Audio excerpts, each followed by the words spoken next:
Mr. Eggplant presents. Hey guys, Tyler here, and thank you for checking out this video. And this video has been something I've wanted to make and been trying to figure out how to make for about a month now. I've plugged it quite a few times, but with the tunings that we're going to be seeing with Reset and 11.07 here in just a couple of days, I thought this was a perfect opportunity to talk about Marksman Hunter in general. We'll talk about these changes really quick, which you see on the screen right now. There will be a link to them down in the description of the video from Wowhead.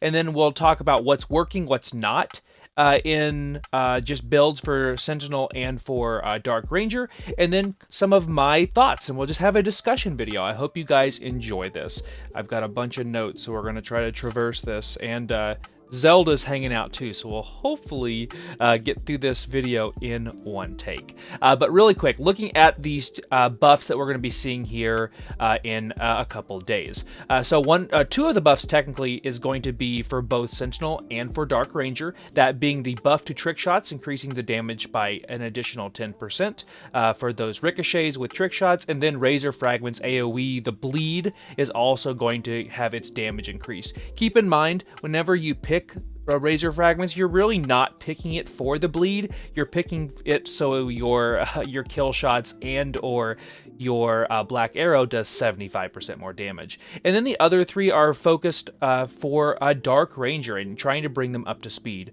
Currently, Sentinel for Mythic Plus is about 20% ahead of Dark Ranger, which is a huge amount. This will eat into that quite a bit. For example, Black Arrow, it tends to be my #1 damaging ability for single target, but not in AoE. It tends to be usually third, even behind my aim shot and my rapid fire.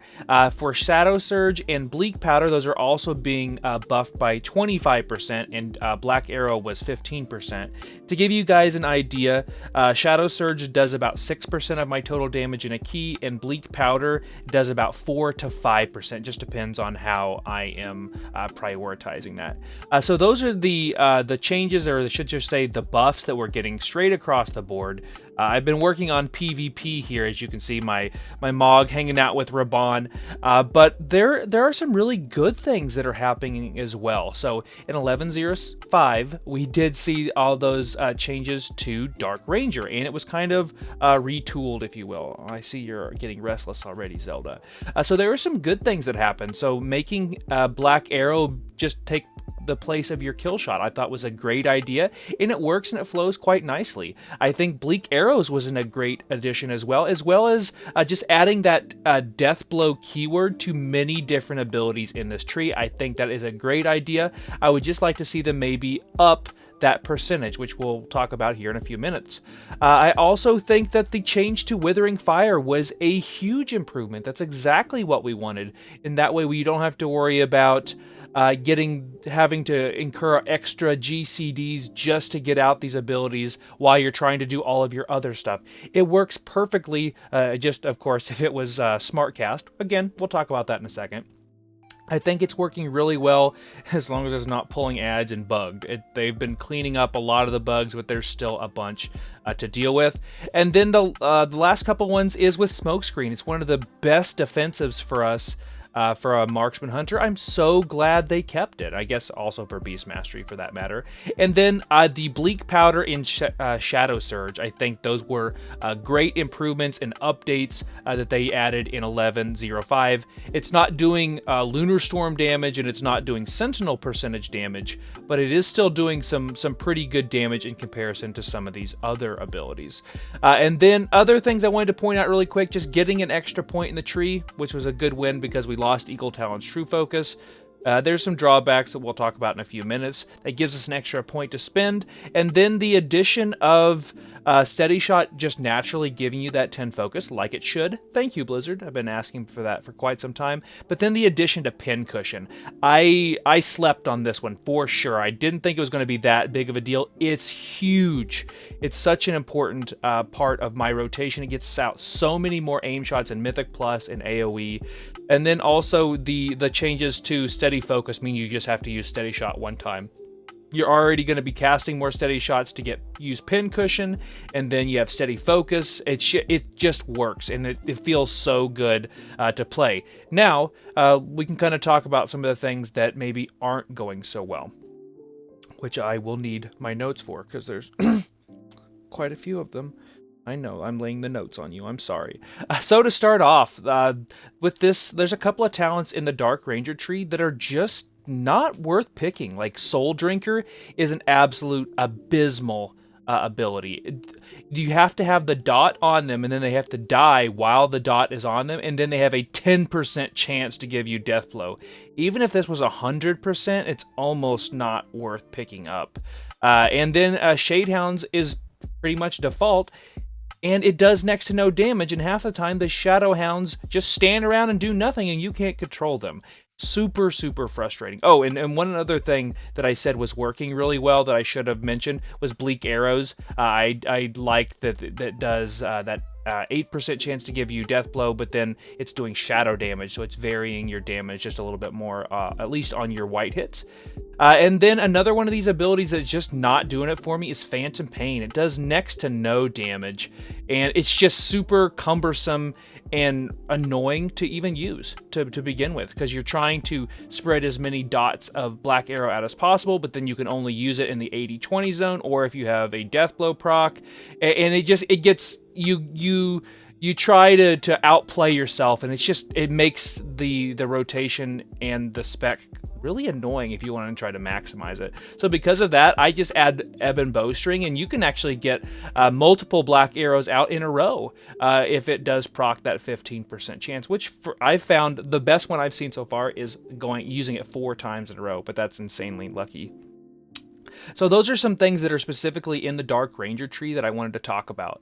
I'm going to go ahead and switch to Sentinel just so I have all of the ability names right. Oh, and also, whenever you're in your build, so let's just say I'm still in Dark Ranger, if you're wanting to do a Mythic Plus build, for example, because you have to spend points in Improved Death Blow, Killer Accuracy, and Razor Fragments, you can't put points in Light Ammo, you can't put points in Tactical Reload, Bullet Storm, or Kill Zone, or even a Hydra's Bite, because you're locked down to spending 3 extra points down here.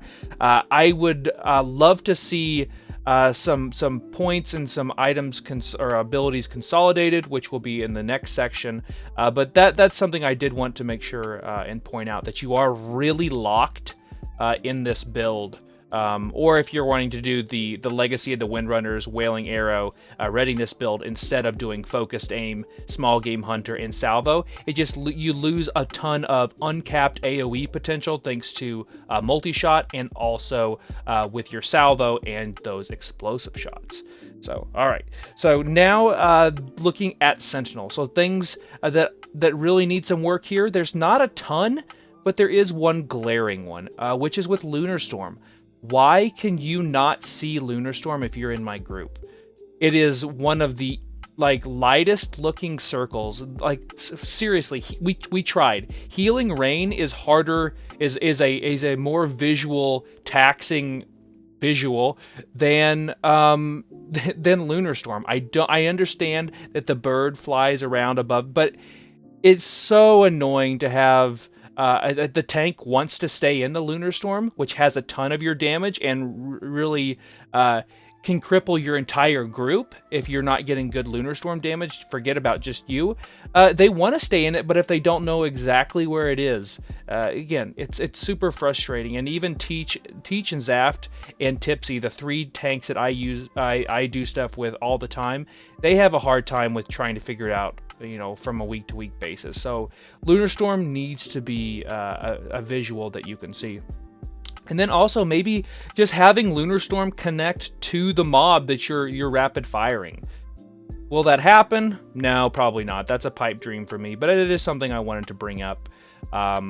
that I would like to see updated from Sentinel. And one other thing for Dark Ranger, which is going to kind of segue into things that I want to see in Season 2 and beyond, is the fact that Sentinel has a way to lower the cooldown of your True Shot with Sentinel Watch, which you pretty much pick in all situations. Single target, AoE, doesn't really matter.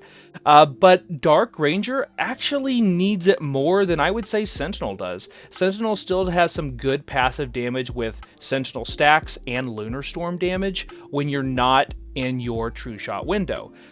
If you're not in True Shot in Dark Ranger, you're really hurting for damage in AoE, and that's where it feels so bad.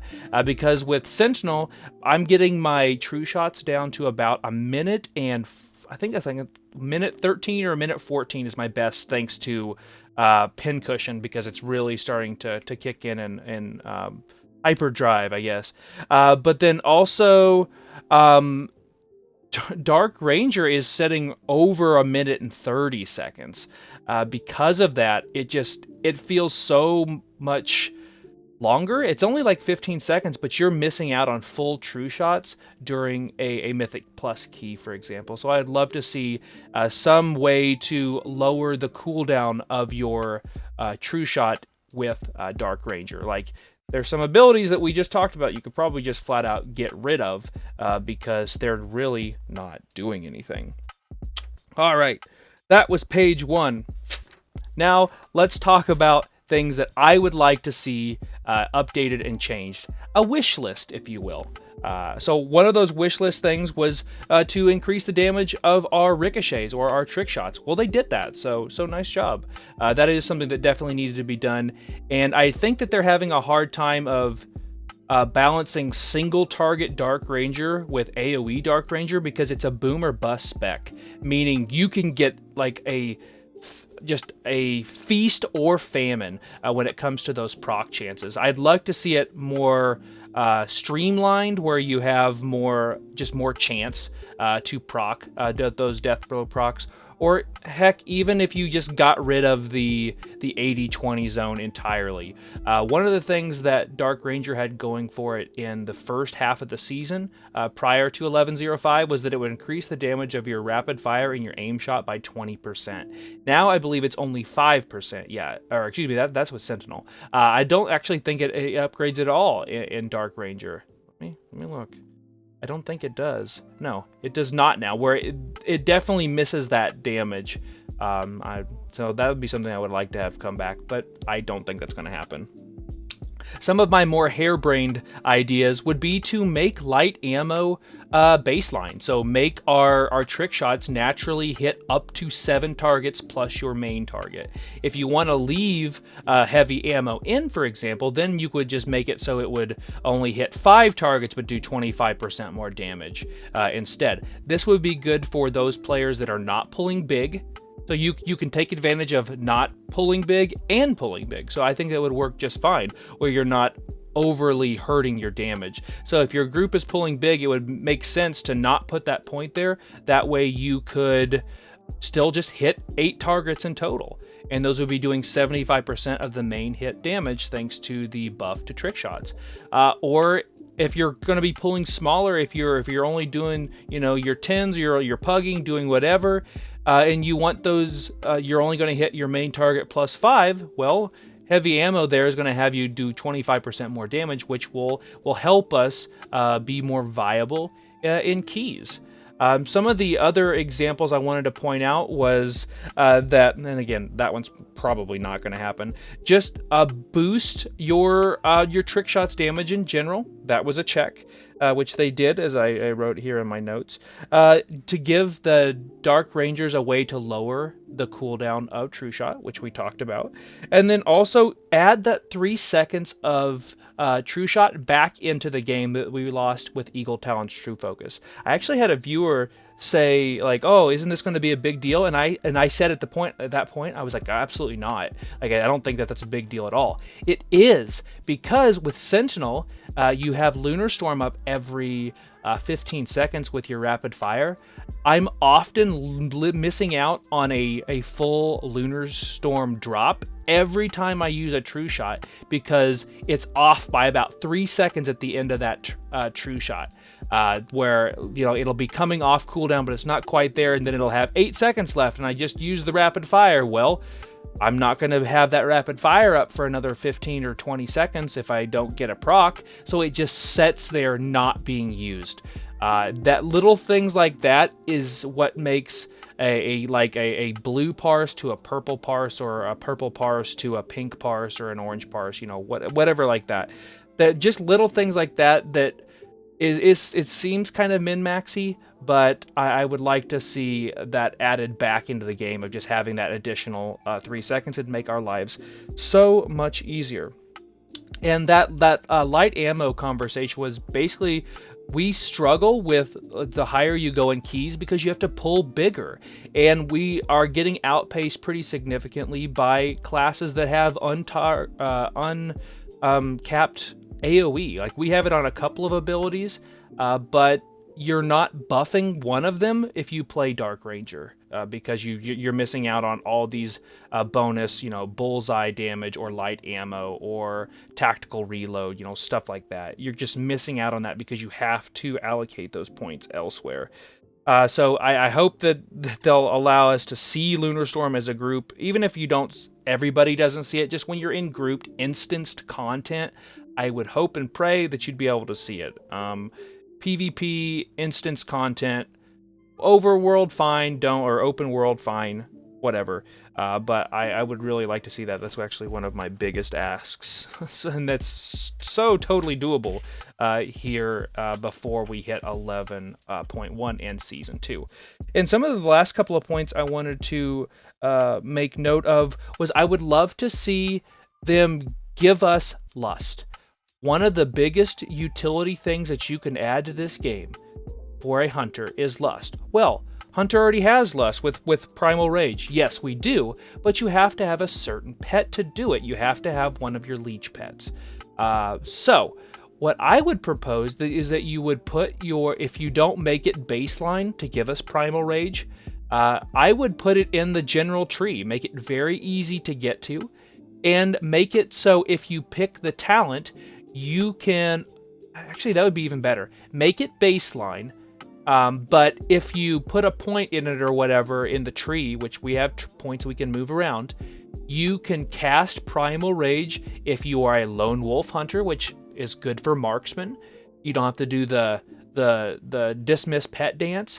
And then if you want to play with a tank pet or a speed pet as a survival hunter or a beast mastery hunter, or run your spirit beast, stuff like that, you still have access to lust for your group. It's not really a big deal in PvP, so that wouldn't matter. I think that would work really, really well. That would be another class with an actual lust. I know that ours is actually a lust, I get that, but it's easily available, and it works for everybody, where you can make it so survival and beastmaster can use whatever pet family they want. Marksman can lust without having to have a pet out, so you don't have to do the stance dance with the pet, and you don't ever lose your lone wolf buff. If they can make it so Intimidate can come out and intimidate somebody with a touch of a button, you can definitely do that with lust. I would love to see that. And one of the other big things, which really shouldn't be a big thing, but I guess it is, why is multi-shot still a point spender? Like, why do we need to spend a point in multi-shot? We should just get this. And furthermore, if you're going to make me put a point in multi-shot, why isn't trick shots connected to it? They should be one and the same. Why on earth are you picking multi-shot if you're not also picking trick shots? They could easily put those two together, and they really should be. There's a ton of Mythic Plus dungeon runs where I'm struggling to get single target damage because I have to put so many points in to get my AoE damage. That would go a long way, even if it frees up 1 point. 1 point can go back down here into tactical reload, or you clean this up a little bit and make this a straight line or something. It would be easily available to us to add it basically anywhere else, and that would be beneficial for us. And one, I guess the very last thing, well, penultimate last thing, get rid of Chimera Shot. It's worthless. It's not serving any sort of purpose. If you're the way our multi-shot and stuff like that works right now, you're better off using an empowered multi-shot than you are using Chimera Shot. It's a wasted point. Retool Chimera Shot or get rid of it, because it's really not doing what you need, and there's no really other way to buff it outside of your precise shot. And then my final thing would be, if you're going to make me spend points in trick shots, if you're going to make me spend points in multi-shot, why not make it like Beast Cleave? Do Beast Cleave light, meaning all I have to use is multi-shot one time and it gives me trick shots. I don't care if I hit one target, I don't care if I hit 100 targets.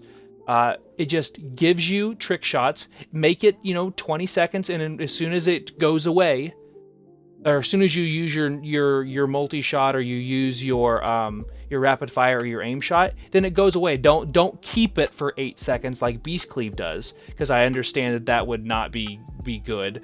Although if they want to add the Season 3 or Season 4 Dragonflight tier set bonuses in, I would not be afraid to get on board for that one. But just make it more like Beast Cleave. There's so much two-target cleave in instances and just dungeons in general, particularly for ones that have high health packs inside big packs with smaller health. So that's just basically 2 left over. Looking at you, Arakara. But that would go such a long way to lowering or eliminating the instances where we're doing really low damage because we can't cleave. When we can cleave, we can do damage and keep up. But if there's a point where there's 2 targets ever and you can't cleave, outside of volley, our damage just really, really falters. So I hope this will create some really good conversation with you guys. I'm sure it went a lot longer than I meant for it to, but gosh darn it, I'm so in love with my Marksman Hunter, and I hope that they will continue to give it some love. And hey, look, Rind got a portal. Congratulations to her. But I hope you guys enjoyed this video. Please leave me your feedback down below. I'd love to chat with you guys. And I will continue to check out more Marksman Hunter content. I will push myself to be the best Marksman Hunter I can be in Mythic Plus, Raid, and just about anything else, including PvP here starting this next week. But thank you guys for watching. And then, oh, by the way, I will have an 1107 Dark Ranger Marksman Hunter. It'll be much more abridged than normal guide, and then my 1105 guide will be updated. Getting really close to my 10K giveaway too, so be sure and post a comment talking to me about your favorite WoW memory up to this point over on that guide. So thank you guys for watching, and from Zelda, who is a very good girl, and myself, thank you guys for watching, and we'll see you next time. Yeah, we can go lay down now.